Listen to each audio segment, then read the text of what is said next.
Welcome to another episode of Sales TV. I am your co-host, the bearded sales guy, and we have a fantastic topic to discuss today, the 2024 state of mental health in sales.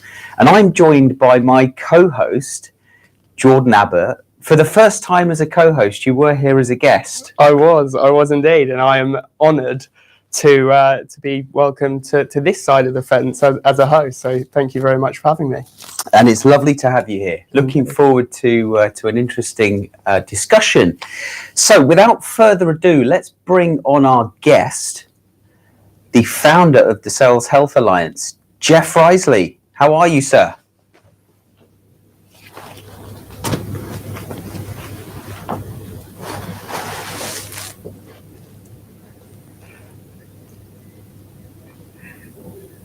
Yeah, you are indeed a celebrity. Now, tell us why do you tell us a bit about the Sales Health Alliance and why you set the business up.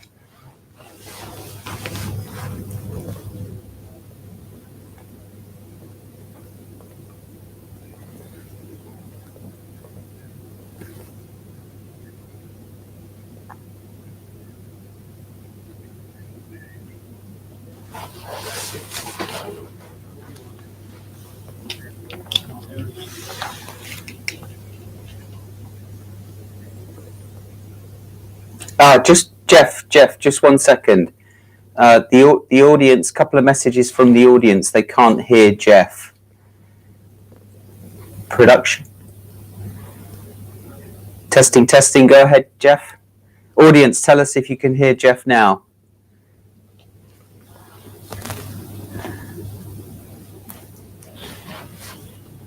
We've got you loud and clear. Say a few words. I can hear you, but the audience can't.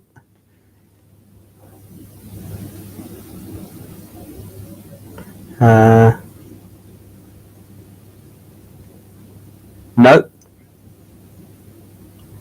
That's a shame. Production team, can you help us?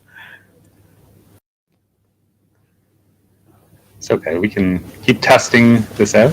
I don't know if I should just keep saying random words until people are like, yeah. So keep talking. Okay. Keep chatting and how's it going, guys? They can't hear us? Yeah. I think it's fixed.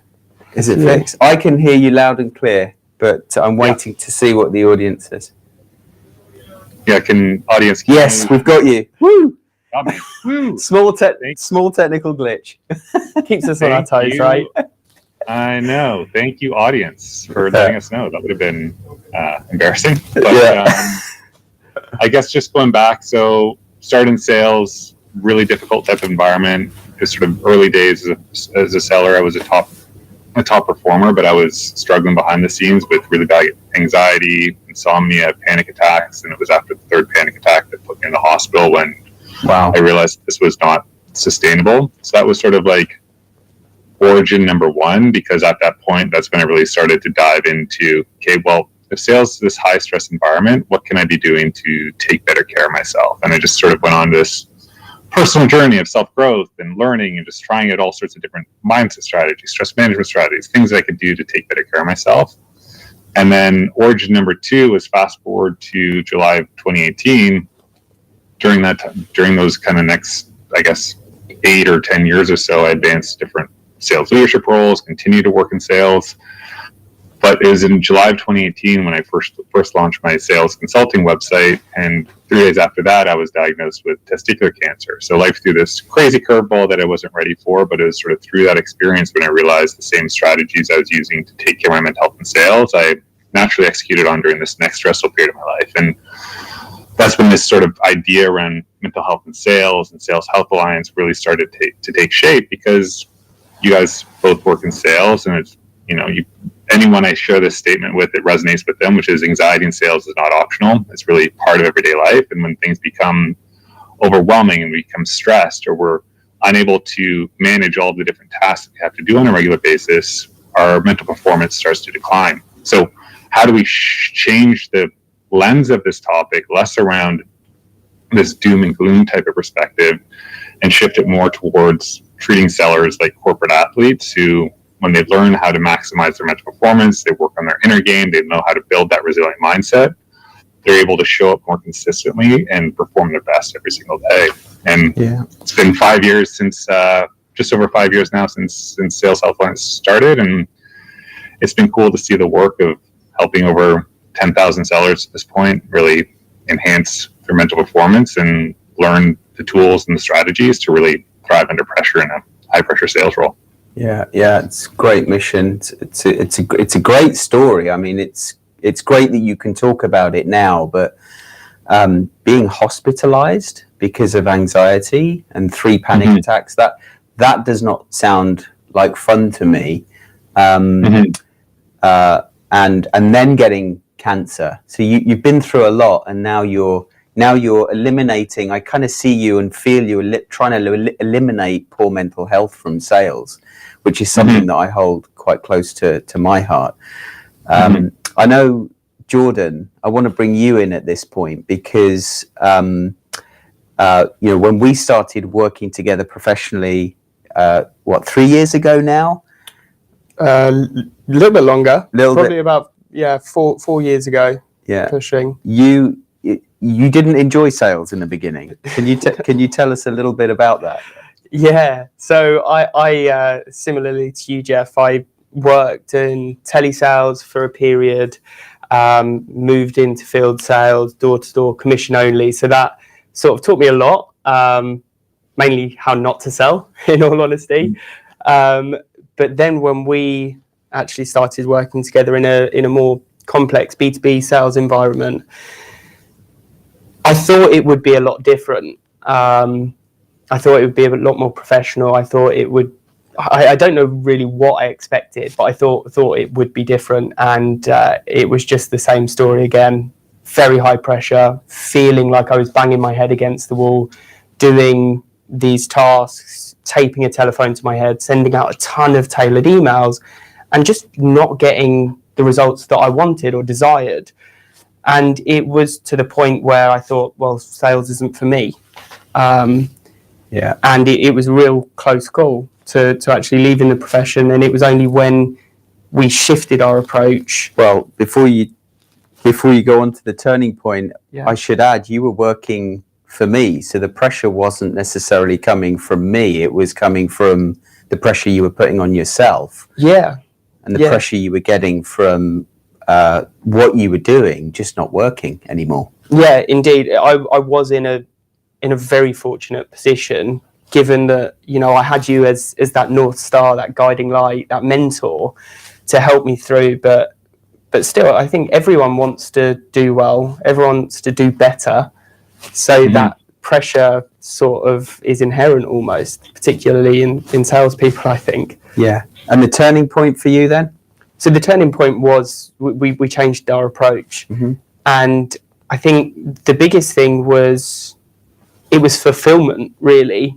My mindset shifted from one of where I felt I needed to fill this corporate mold to one where I could just be myself, be more authentic. And it worked for me in terms of my mental health, but also in terms of performance. My performance increased by 6.7x in terms of the amount of calls that I could, net new meetings, should I say, that I could book. It was a real turning point. Yeah. And you're a creative at heart, so you were able to kind of spread your wings in that department.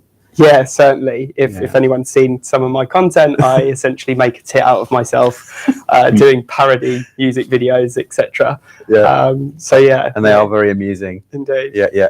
But let's. I was just gonna say, I think you touched on something like really interesting there, which is like, I still go back to that book that was written probably like 10, 12 years ago now. That book, Predictable Revenue, which became just like the must-read book for sales organizations everywhere. Like, how do you create predictable revenue? And I think from there, we kind of uncovered this idea of like, how do we engineer emotions and authenticity and individualism out of sales into sort of these like parts that we can plug and play. But it sounds like you experienced sort of the worst side of that, which is common within sales, when it's like you're being forced into a box and you're being forced into someone you aren't, who truly are every single day. Like, it's just like, it absolutely pushes you towards burnout and fatigue. And there's so much value in leaning into who we are authentically, being able to use our strengths on a daily basis, doing activities that are energy gaining instead of energy draining. So it's like, it's interesting that you shared that story, because I hear that a lot from sellers, is this like trying to fit into this mold of who I should be versus really leaning into who I actually am and playing to your strengths on a regular basis and, you know, who you actually are. Yeah, indeed. So let's come on to the report, because there's some good stuff in here. And I do feel slightly honoured that you've launched the analysis today, the day where you're appearing on Sales TV. I don't know if that was by design, but we are very grateful that you're joining us today, Jeff. Where would you like to start? There's 27 pages in here. Yeah, I think maybe just like the first 2 pages is kind of like a good sort of baseline to start. So if you can pull the first slide up, I think that'll be kind of a really good starting point, just to help people get context of what this report has captured. So this data was captured between I think it was October and November of last year, and we captured just over 500 responses. And this was sort of the breakdown that we see. And when we think about the percentage that really stands out, is 70% of sellers are struggling with their mental health. So those are sellers who rated their mental health as fair or poor. And the reason why this is troubling, and if you want to kind of flip to the next slide, is I've been in the fortunate position to be able to be doing very similar reports like this every single year. Last year, I think we had about 700 responses. The year before that, we had about 800 responses. So, you know, thousands of sellers have gone through this, as well as like the work that I've done externally. And you can just see how challenging and worrying this trend is. If you think about going from 43% to 58% to 63% to now 70% of sellers are struggling with their mental health, like that's almost 3/4 of sellers that are struggling with their mental performance. And in an industry that cares so much about performance and high performance, we're just getting so many things wrong, especially when you look at sort of 2020 and 2021 there at the peak of COVID. Like, things have not improved, given what was probably one of the most challenging times in, you know, human history, or in at least our lives, that we'll ever have to go through. Things are only getting worse. Yeah. So be curious to hear from you guys this day, like when you see this data, like what resonates with you here from this stuff? Yeah, I think for me that what's standing out is the fact that this is an endemic. It's progressively getting worse year after year, and we can't blame COVID anymore. You know, this seems to be here to stay. And, you know, I talk a lot about the fact that the traditional sales funnel is broken. You know, we can no longer, you know, try and force prospects through the funnel into the top of the funnel and expect our salespeople to close the same number of deals they did before, when all buyers are doing is running for the hills, hiding behind the zone of resistance because they don't want to be sold to. Yet business leaders are telling salespeople, do more with less, make more calls, send more emails. Oh, now we've got AI, let's use AI to send more emails. And it's not actually solving the root cause of the problem, in my mind. No, not at all. Just on that point of really pushing salespeople to push their prospects down that rabbit hole, the number of conversations I had last year with people in a new business role that were completely unhappy, completely unfulfilled with the role, and were looking to move into an account management or a customer success role, because they were just sick of having to force prospects that potentially were unqualified, potentially weren't a good fit down that role, just to try and get close to the number. And what I think will be interesting over the next year is, given the switch of focus for a lot of businesses to expansion efforts, whether we're going to see that increase in stress levels shown throughout the findings. Yeah, I noticed this year, or this time, I should say, Jeff, you've brought customer success into the study, into the research, and to Jordan's point, there's certainly a move, it seems, towards unearthing revenue from existing customers to find the growth that businesses need. So tell us why have you included customer success this time? What's your thinking there?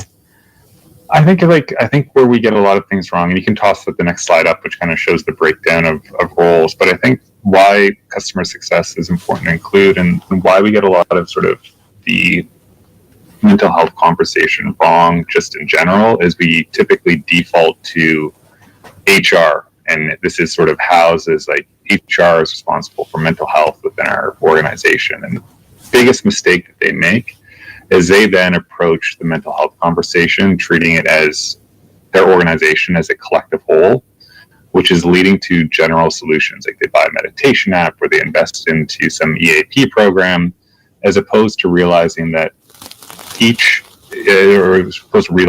sort of the best way to approach this is treating each department as their own individual kind of piece that is facing their own unique stressors within those roles. So the stressors that a frontline sales manager might make are going to be different than an AE and an SDR and a customer success and someone working in operations versus someone working in legal.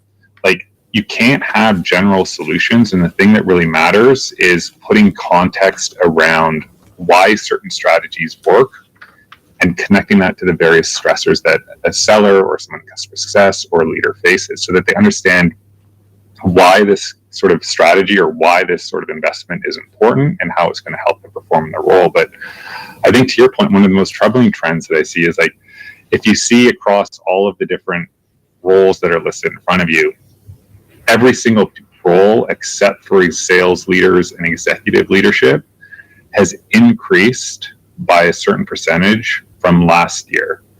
So sales leadership and executive leaders is the only one that decreased. Now, it's not by much, but when I see that, I get concerned, because this could be the sign of a much bigger problem starting to arise, in the sense that the ability for a sales leader to understand how challenging it is to be an AE or an SDR right now, their perspective on what's stressful is decreasing, while an individual seller's perspective is increasing.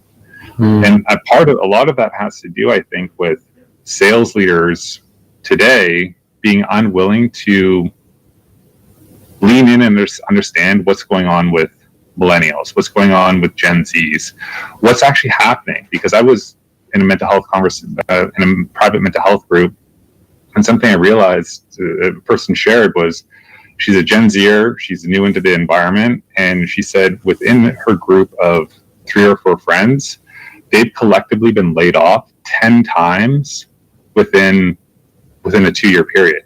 Yeah, so it's like become the norm.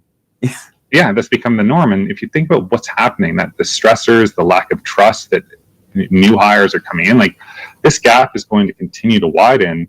And if I put myself in a Gen Zer shoes, or even as a millennial, I feel this right now, is like unaffordable housing, uncertain market conditions, wars raging around the world, climate change. Like, there are these external stressors. Society is in a period of intense change where the volatility, the uncertainty, the complexity, and the ambiguity, it is increasing at an extreme rate.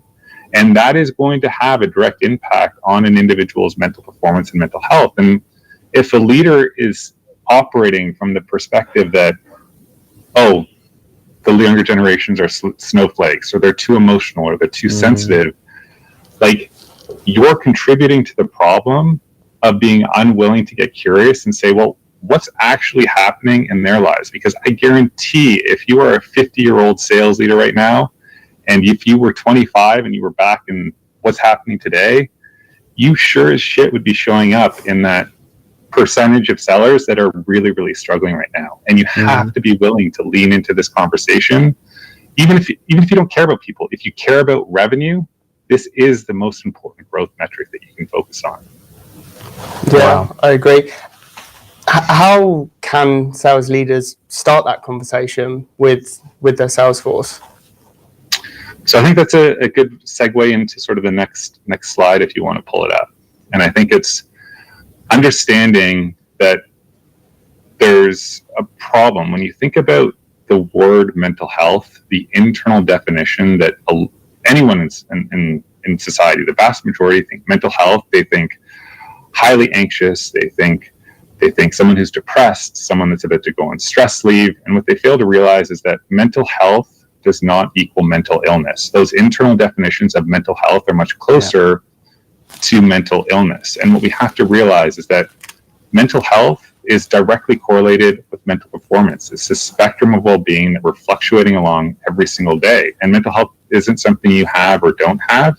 It applies to literally every single person. You as a leader, every single rep on your team, everyone is just showing up at different parts on these spectrums. And what this data is showing is that 70% of sellers are in this fair and poor stage. And your goal as a leader is to change this dialogue and shift it towards, well, I want my team to be mentally healthy. How do I move them towards a state in which they're excellent and very good? Because if you think about where high performance comes from, but more importantly, where does consistent performance comes from, it's being able to mitigate how much fluctuation happens up and down the mental health spectrum. Do you have that mental resilience where if something happens and you show up very good, to stay in very good, you can buffer stress? Or is your team very fragile? Are they operating under high stress where one day they have a very good day or they're showing up in a very good state, but something happens and they lack the skill set to be able to mitigate that? And over the next period of a few days or a few weeks, that person is now down to a state where they're fair or poor. So it's understanding that consistent performance is all about mitigating how much fluctuation happens up and down these mental health spectrums and giving your team the toolkits, creating psychological safety that will help pull the majority of your team closer to these states in which they're very good and excellent on a regular basis.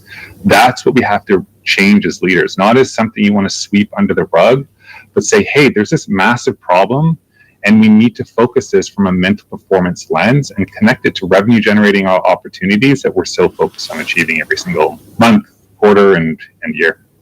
Yeah. Look, this is really interesting stuff, and I'm conscious we're fast running out of time. And we could definitely continue. There's an interesting comment here from Gail Karach, if I've pronounced your name correctly, Gail. Apologies if not. Jordan, you're a millennial. Jeff, do you have any thoughts on what Gail is saying here in terms of the millennial generation getting it right in the workplace today overall? Is there anything from the data that suggests that? Because from what I'm seeing, it doesn't look like a great story. Yeah, I think we're still in this transition period where I think there's opportunities for more leaders to kind of really lean in. I think millennials are still in this position where they're in leadership positions, but they're not high enough in leadership positions where they can start to challenge and break the mold. Like, I think a good slide would be to look at might be if you scroll down two more slides from this one, so you can just see just how challenging this data is. So this is just looking at the environment in general, and the way you want to kind of look at this data is the statement that you want to know is among sellers who are working in very supportive environments. So this is this far right column, 78% rated their mental health as good or better. when sellers are working in highly toxic environments, only 8% rate their mental health as good, with 0% describing it as better. The challenging part is when I looked at the data, only 28% of sellers say that they're working in a supportive or very supportive environment. So only 28% are showing up in those far right columns. So the environment piece, everyone is in toxic or highly toxic environments. The vast majority of sellers are operating here. So this is showing to me that millennials, the people that care about this topic, aren't in environments where they feel like they're able to make a change because senior leadership is still breeding toxicity across the board. And I know this because if you scroll down a couple more slides, this will be kind of another important one with the comparison data of there's like a table there. So when I sort of think about sort of mental performance, it really comes down to how do you build environments that are able to buffer stress. So these are the 13 core areas that I focus on. So everything from career pathing to achievable sales targets to does work feel meaningful? Do you have boundaries? Do you believe in the vision? So when you think about buffering stress, these are core needs that need to be provided to a seller from an environmental standpoint that allows them to buffer stress and mitigate the impact of their roles. And the really scary thing to see is just how much this has regressed. So if you look at the data, so if you take a look at clear career pathing, what you'll see is 55% strongly disagreed that they felt like they had clear career pathing in their role last year. This is up 13% than last year, and we're up across the board. And this is just showing just how big a regression that we've taken as leaders in terms of the cultures and the environments that we're building, that more and more people are disagreeing that these core needs are being met, being less able to buffer stress, and it's having an impact on mental health and performance.